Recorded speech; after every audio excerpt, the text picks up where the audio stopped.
Bismillahirrahmanirrahim. Assalamualaikum warahmatullahi wabarakatuh. Pada kesempatan kali ini kita akan melanjutkan materi terkait Hooke's Law.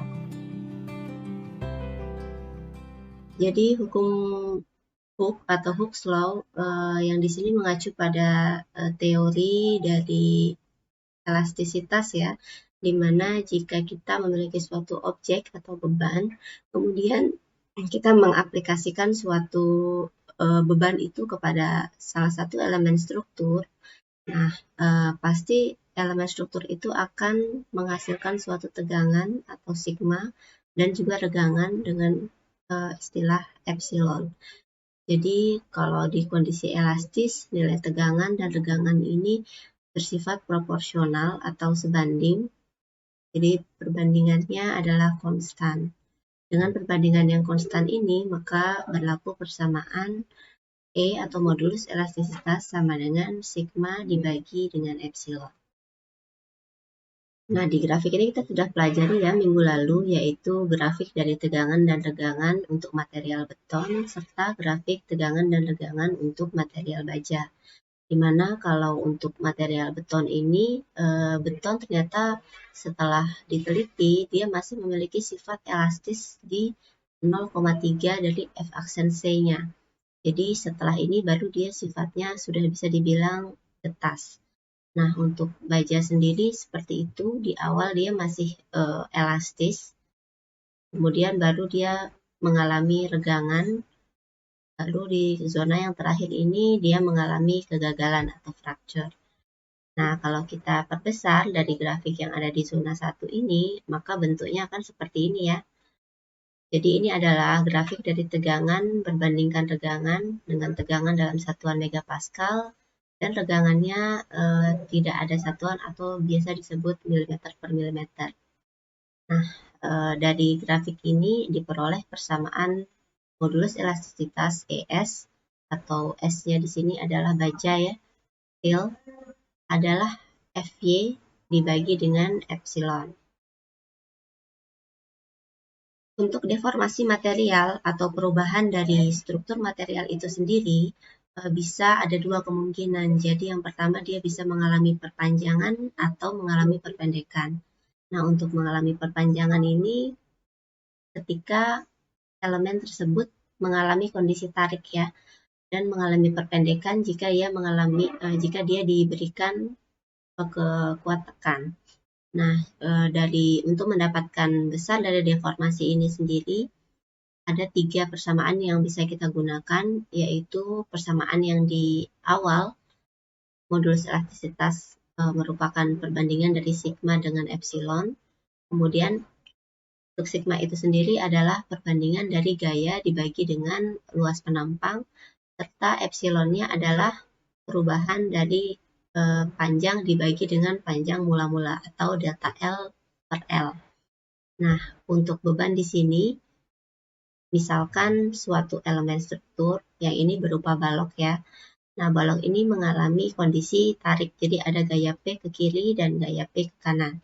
Secara logika, maka pasti akan terjadi perpanjangan ya. Di sini ada kondisi mula-mulanya L, kemudian perpanjangan dengan jumlah delta L. Nah, delta L ini sendiri ketika kita substitusikan persamaan-persamaan yang 3 tadi, maka kita akan peroleh delta L ini sama dengan gaya atau P dikali dengan L atau panjang mula-mula dibagi dengan A dikali E, di mana A ini adalah luas penampang dan E-nya ini adalah modulus elastisitas. Nah, persamaan ini bisa kita ubah sesuai dengan kebutuhan. Misalkan ditanyakan di sini adalah sigma L, maka bisa pakai yang ini.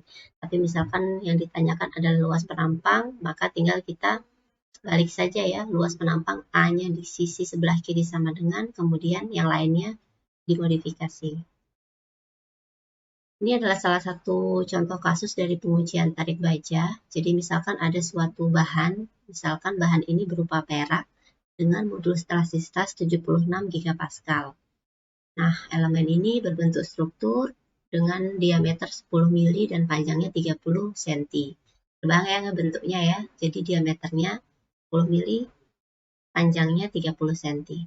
Kemudian elemen ini ditekan dengan gaya sebesar 4 kN.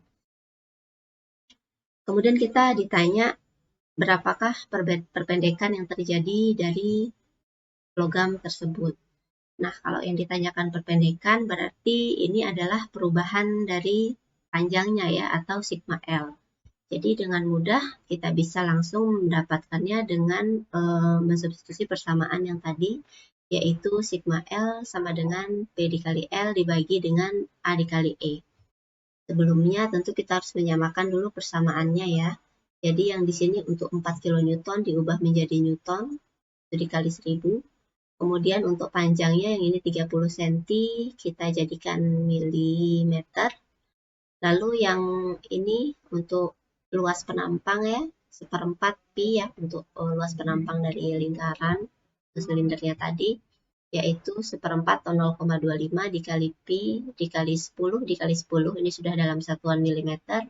Kemudian yang 76 gigapaskalnya ini kita ubah menjadi pascal, sehingga jadinya 76.000. Dihitung aja, simply menggunakan kalkulator supaya tidak salah, diperoleh hasil 0,2 mm. Jadi perpendekan yang terjadi pada spesimen tersebut adalah 0,2 mm. Nggak sulit ya. Oke, selanjutnya kita akan membahas tentang Poisson ratio. Jadi apa sih Poisson ratio itu? Jadi memang tulisannya Poisson ya, bukan poison racun begitu ya, tapi ini adalah Poisson, itu adalah nama orang yang menemukan persamaan ini. Jadi seperti apa sih pengaruh dari Poisson ratio ini terhadap suatu spesimen ketika kita melakukan uji tekan beton dan uji tarik baja?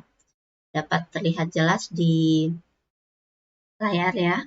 Di gambar sebelah kiri ini adalah kita sedang melakukan uji tekan suatu spesimen beton dengan bentuk silinder. Ini bentuknya sudah yang sesuai SNI ya, jadi dengan tinggi 30 dengan diameter 10 untuk lebarnya dalam satuan senti. Dan ketika kita melakukan uji tekan, jadi di awal sesuai dengan teori yang telah kita pelajari sebelumnya, kondisinya masih elastis, jadi dia masih bertahan ketika dilakukan uji tekan.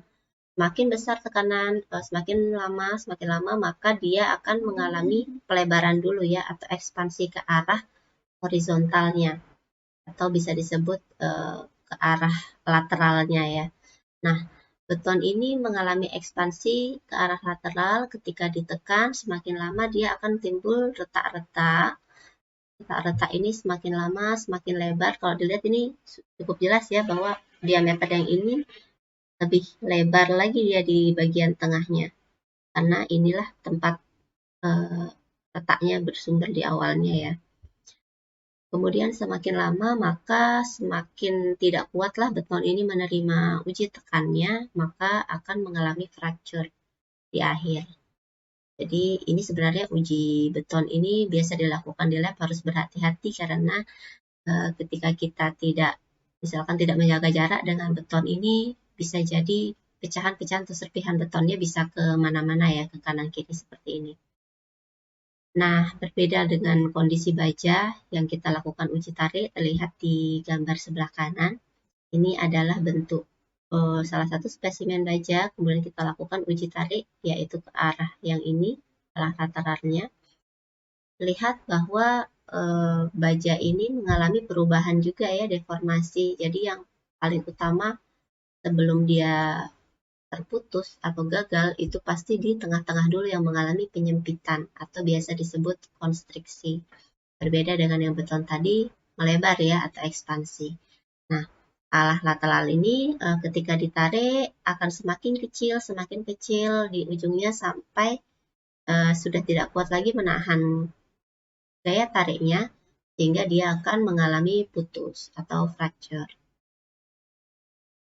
Oke, selanjutnya dari kedua uji tadi kita bisa simpulkan bahwa Poisson ratio itu adalah perbandingan dari regangan yang terjadi, yaitu regangan yang ke arah sumbu X atau lateral dengan regangan yang arah longitudinal atau sumbu Y.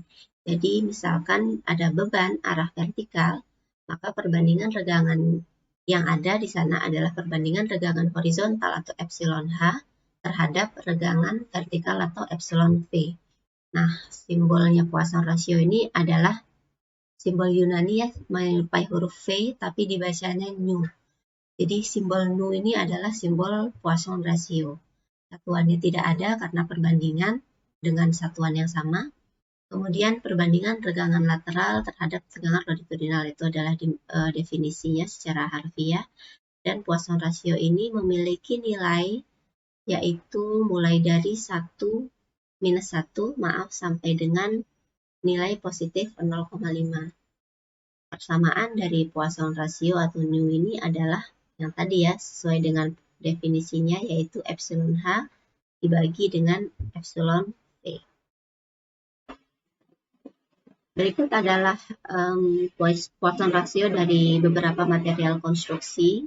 Jadi di tabel ini terlihat berbagai macam material dalam material konstruksi, yaitu ada aluminium, konkrit, ada kaca, kemudian ada baja, gitu ya, ada seng, ada high carbon. Jadi yang paling umum nih yang setelah kita bahas sejak pertemuan minggu lalu adalah beton dan baja ya. Dilihat di tabel yang baris nomor 2. Ini untuk Poisson ratio beton atau konkrit ini adalah 0,1 sampai 0,2. Sedangkan untuk baja adalah 0,265. Ini berdasarkan hasil penelitiannya. Kalau dilihat lebih besar ternyata Poisson rasionya baja ya. Karena secara logika saja kalau baja itu dengan kondisi tarik itu bisa terlihat langsung dengan jelas ketika dia mengalami penyempitan di tengah-tengah spesimennya. Kalau beton kayaknya cuma sebentar kita bisa lihat dia melebar ya, karena dia nggak kuat, sifatnya sudah getas gitu ya, sehingga dia akan ketika nggak kuat akan langsung hancur begitu saja. Nah, semakin besar angka Poisson ratio ini, maka kontraksi yang terjadi di material pun semakin besar. Nah, berikut adalah gambar ketika kita akan menghitung Poisson ratio dalam pengujian di lab. Jadi di sini ada spesimen beton yang ukuran standar 30 kali 10, bentuknya silinder. Nah, silinder beton ini sudah diberi gelang-gelang untuk mengetahui seberapa besar deformasi yang ada ketika dia di arah horizontal dan di arah vertikal. Di sini ada gauge juga ya yang bisa mengukur arah vertikal dan arah horizontalnya. Jadi ketika kita melakukan uji untuk mengetahui angka Poisson ratio, kita menggunakan peralatan ini di lab. Nah, ketika kita sudah melanjutkan pengujian ini, diberikan uji tekan di betonnya, akan muncul angka di gauge-nya, arah H-nya berapa dan arah V-nya berapa. Kemudian kita bisa peroleh angka Poisson ratio dengan membandingkan angka yang muncul dari gauge tersebut. Baik, saya kira sekian untuk materi terkait hukum Hooke dan Poisson ratio. Jika ada pertanyaan atau sesuatu yang perlu didiskusikan, silahkan melalui forum diskusi di daring Unram. Assalamualaikum warahmatullahi wabarakatuh.